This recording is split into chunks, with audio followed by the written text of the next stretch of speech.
That first time, she barely saw him at all.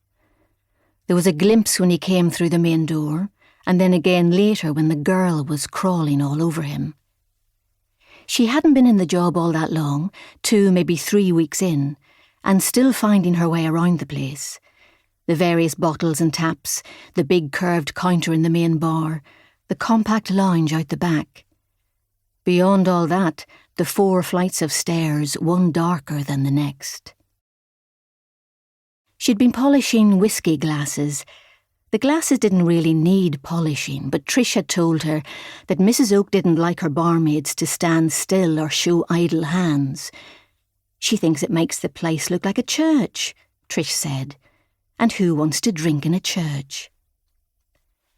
Mrs. Oak was still in hospital at the time, recovering from her car crash, and so they hadn't even met. But it felt like she was getting to know her anyway, because whenever Trish told her to do something, it always began with, "Mrs. Oak, she likes it done this way," or, "Mrs. Oak, she don't like that." It had been a boxing club night, so a Tuesday or Thursday, and Trish had been standing at the end of the counter, leaning against the opened flap, talking to some man named Jackie. "He's got real promise," the man was saying. "Needs a bit of work, a bit of hardening up, but with the right handling." At first she'd thought they were talking about a greyhound. The man had the look of someone who might keep greyhounds, with a sheepskin coat on him and a hat that seemed too small for his head. But then Trish had asked, "How old is he anyway, this young boxer of yours?" "Oh, he's not mine, not yet. Not with that shamey flapping around like an old mother hen. He's 20, nearly 21. Been better if I got hold of him a bit earlier, but still, plenty of time. I mean, you just got to look at the condition he's in." "Oh, I've seen him, Jackie," Trish said. "Believe me, I've seen him." There was something about the way Trish had said that.